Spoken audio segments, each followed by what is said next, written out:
a mudança de opinião do Felipe Neto foi algo que nos ajudou muito, muito na eleição do Lula em 22.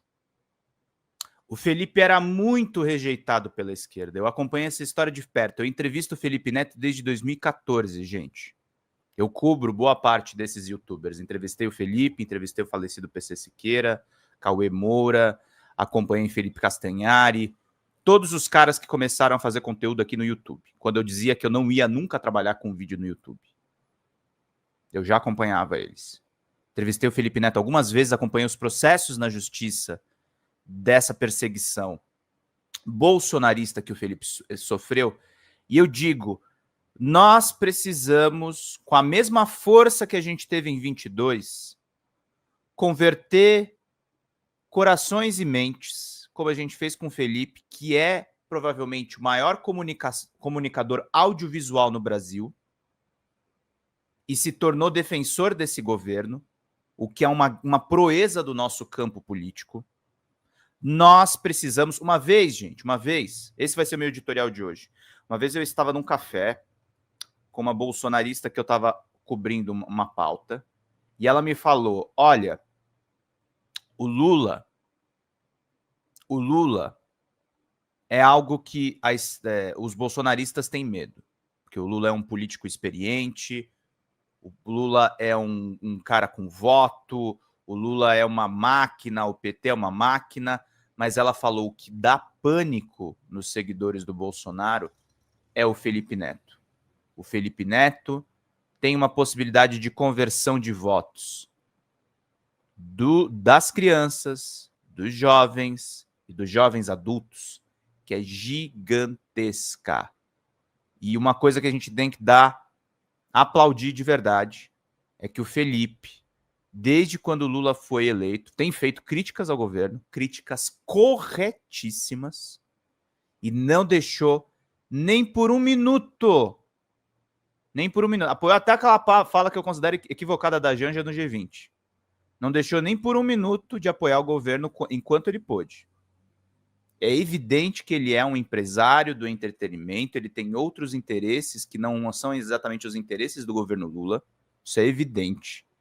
Mas nós termos do nosso lado o Felipe Neto, nós termos do nosso lado, e vai doer em muita gente eu dizer isso, mas é verdade, nós termos do nosso lado um personagem que a gente sempre aborda no canal, que daqui a pouco a gente vai falar sobre ele, a mudança ideológica e jornalística do Reinaldo Azevedo. Foram vitórias, gente, vitórias que nós tivemos nesse processo político. Reinaldo Azevedo, do nosso lado, foi uma vitória. Foi uma vitória. E o nosso campo tem que aprender a ter essa esperteza política. Não se trata de passar pano para o que essas pessoas fizeram no passado. E nem, ao mesmo tempo, achar que a gente é juiz dessas pessoas. Essas pessoas podem efetivamente contribuir para que o Brasil melhore. Mas nós precisamos também ser convincentes, turma. Convincentes a ponto de transformar a visão dessas pessoas. Por isso que essa entrevista do Felipe Neto para o Juca é muito boa, por isso que eu quero trazer ele aqui, eu quero entrevistá-lo também mais vezes. Que bom que o Felipe Neto agora é sócio do Eduardo Moreira lá no ICL Notícias. Tudo isso é muito relevante, gente, é muito importante. A nossa capacidade em 26 vai ser ter novos Felipes Netos, novos Reinaldos Azevedos, novas pessoas que entendam que nesses 4 anos de Lula nós estamos tendo avanços muito superiores a qualquer coisa que o bolsonarismo tenha tentado fazer. Eu estava na Manifesto Moro Mente, no Lago São Francisco, onde o Reinaldo foi muito aplaudido, exatamente. Exatamente. E para fazer esse trabalho, gente, esse trabalho de conscientização, é fundamental que vocês contribuam com o canal. Estamos com uma audiência excelente hoje, 142 pessoas nos assistindo. Precisamos de R$ 78 de Pix ou de Superchats. Contribuam. Esse é meu editorial que eu vou meio que mixar com essa entrevista que nós estamos acompanhando. E vamos ouvir mais um pouquinho do Felipe. Você fez referência a como o Bolsonaro tratou a imprensa. Estamos em meio a uma belíssima polêmica, por causa do artigo que a Folha de São Paulo publicou dele na segunda-feira, né? Aceitem a democracia. Né?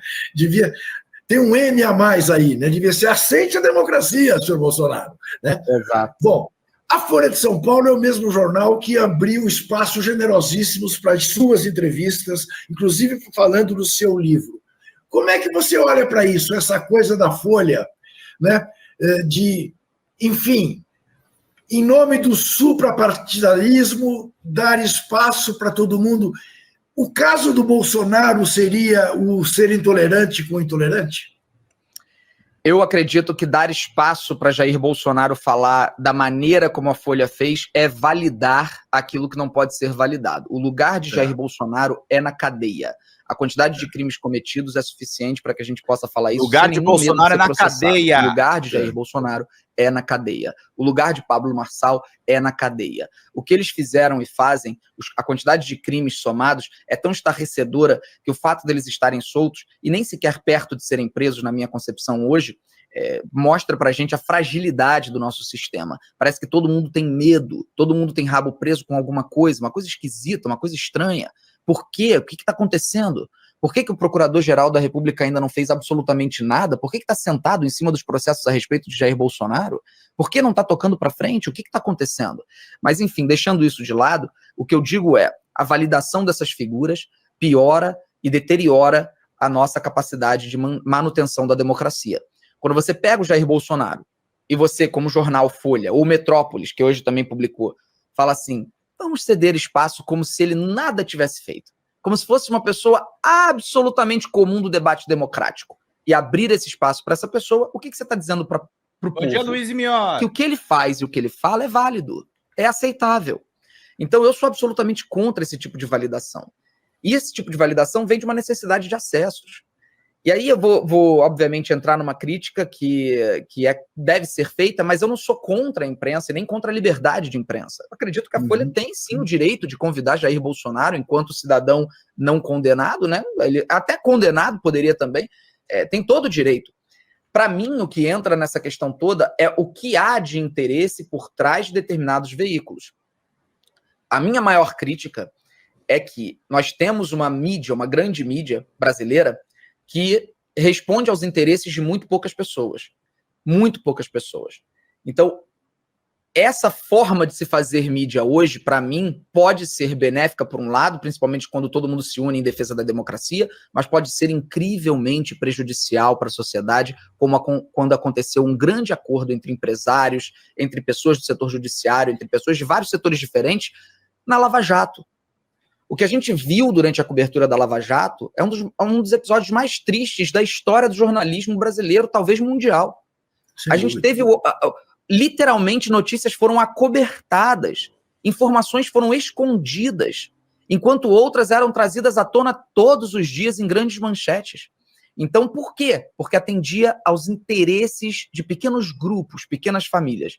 Então, de fato, eu não acredito que essa é a melhor maneira de se conduzir a imprensa, mas eu não sou contra a imprensa de forma alguma. Perfeito, entendi perfeitamente. O Felipe, falando de rabo preso, você perdeu não apenas seguidores, como perdeu patrocinadores, perdeu dinheiro, para falar português bem claro, com as suas posições, não é? Em que medida isso te afetou?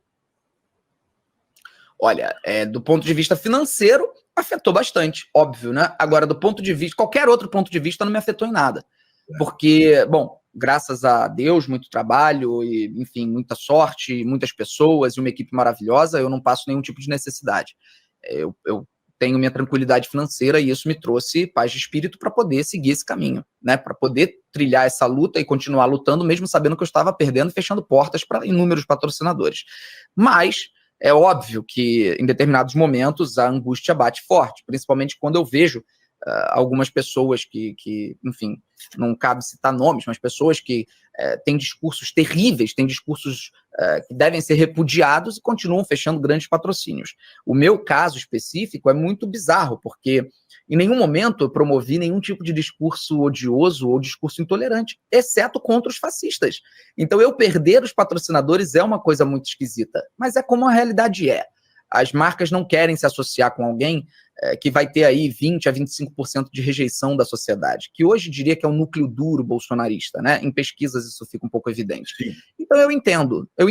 E eu acredito que, assim, no livro, de fato, eu conto isso, e não estamos falando de pouco dinheiro, tá? Foram dezenas de milhões de reais perdidos que seriam fechados em campanhas e não foram. Como é que seus sócios reagem a isso, Felipe? Eles não necessariamente têm que ter a mesma posição que você. Olha, eu tenho como um guia de vida me associar com pessoas progressistas, né? Isso é um fato. Eu acho que eu não consigo ter como um sócio, como um amigo, uma pessoa reacionária, por exemplo. Impossível, né? É completamente impossível. Um conservador de verdade. Não estou falando conservador que diz que é conservador, mas é um reacionário que busca a volta da Idade Média. Dá para ter como uma pessoa próxima, dificilmente como sócio.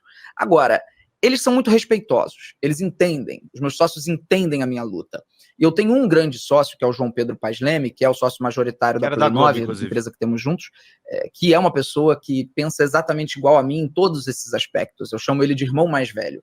E ele me defende, ele luta por mim e ele compreende, mesmo que isso faça a empresa doer um pouco, às vezes sangrar, mas de alguma forma ele consegue colocar a nossa relação acima da questão financeira.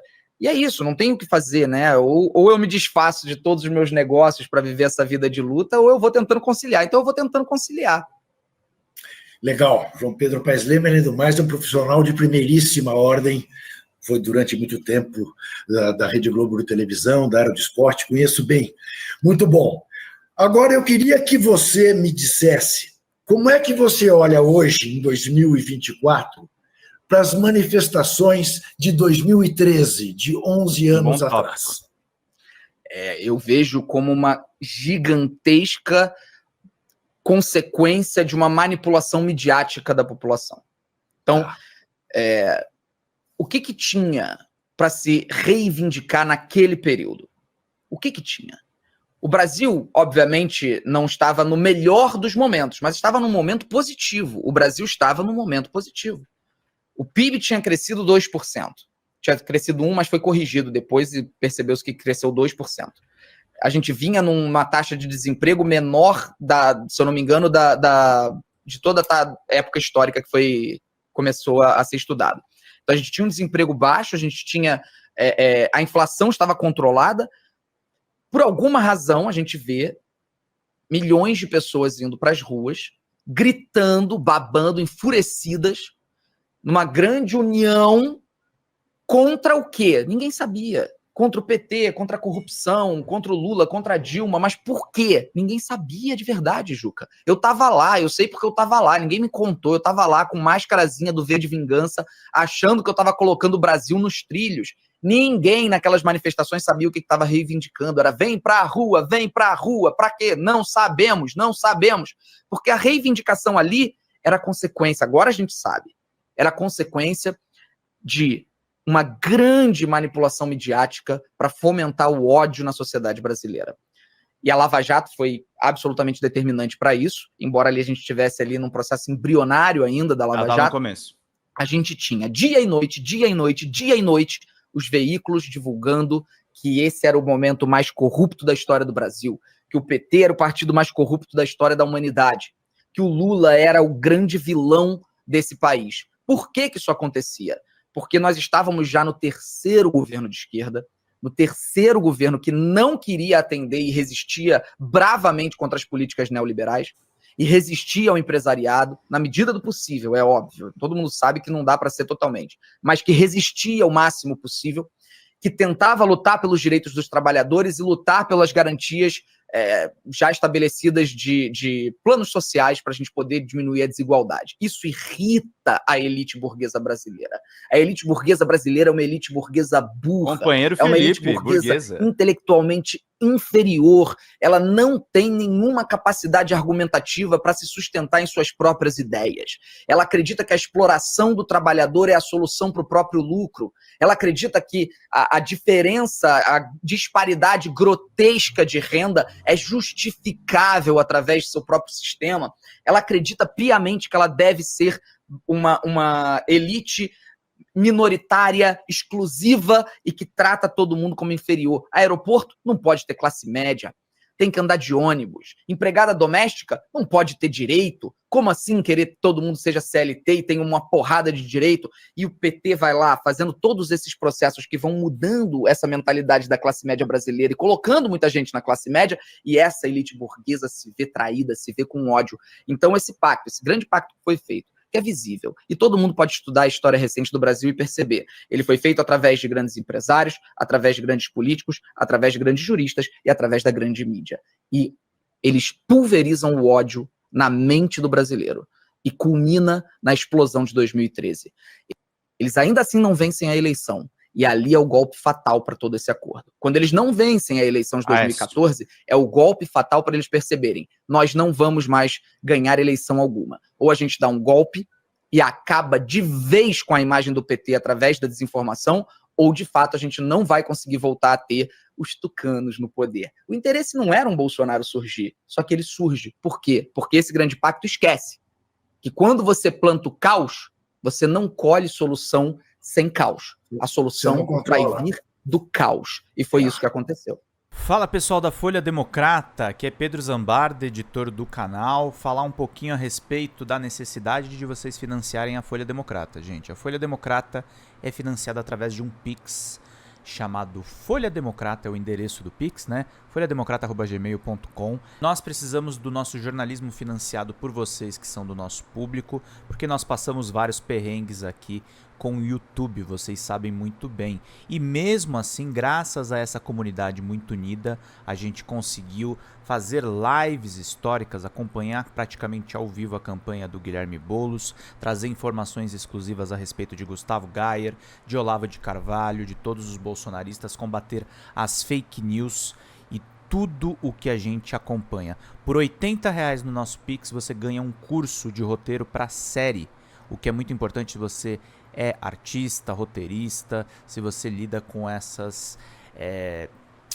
práticas da economia criativa. Outra forma de você colaborar também é se tornando membro aqui do nosso canal. Isso é muito importante para você fazer as suas atividades por aqui, porque você tem acesso a vídeos exclusivos e nós temos um curso de jornalismo básico para você poder acompanhar a partir de R$5, que é ministrado por mim. A gente tem aí quase uma dezena de aulas e muito conteúdo para você poder acompanhar. Meus caros, minhas caras, financiem o jornalismo independente, financiem o jornalismo que se posiciona à esquerda, financiem o jornalismo na internet, que traz informações confiáveis, checadas, que cruza informações e que trata você, que é o nosso público, de uma maneira muito séria. Vida longa e próspera, gente. Cuidem dos seus. Até mais. Tchau, tchau.